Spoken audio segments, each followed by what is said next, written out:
فرشتي راځي او دغه خبر نه جنډې لري کوي موږ ډېره موده پس دغه فرشتي وپېژندې سهار به نشتریانو د هغه په قبر دغه جنډې بیا لګولې د سور کافر دغه داغ او پیغور څومره سپېڅلی او څومره ښاغلی و چې نن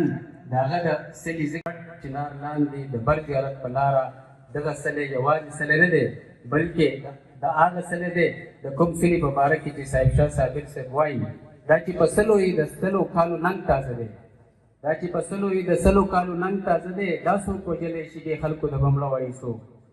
دغه د سور کافر پیغور دومره سپېڅلی او دومره ښاغلی و چې هم په دغه کلي کې یو بل سور کافر هم و د چا په یاد کې چې موږ دلته راغونډ یو او په دغه پرتیمنه غونډه کې د هغه یادونه مانځو ډاکټر خورشید عالم سره زما په یاد شي پېژندګلو هغه وخت شوی وای چې زه به ایله چېرته د اتم نهم طالب العلم وم موږ به هر ماښام د هغه د مشر روح دی بخلي سرنزیب مدرسې ته د په حجره کې راغونډېدو یوه شپه ناڅاپه حجرې ته په تریپي سوټ کې یو سور سپین سړی راننوتو موږ کشرانو نه پېژندو خو مشران وایي دا ډاکټر دادا دی په وجود نری نروج کې په رنګ سور سپین په ونه دنګ نه ډېر دنګ او نه مندرې په زړه اره ارې په فکر او رضیا سور باچاخانې ډاکټر خورشید عالم د دغه کلي دویم کاپي و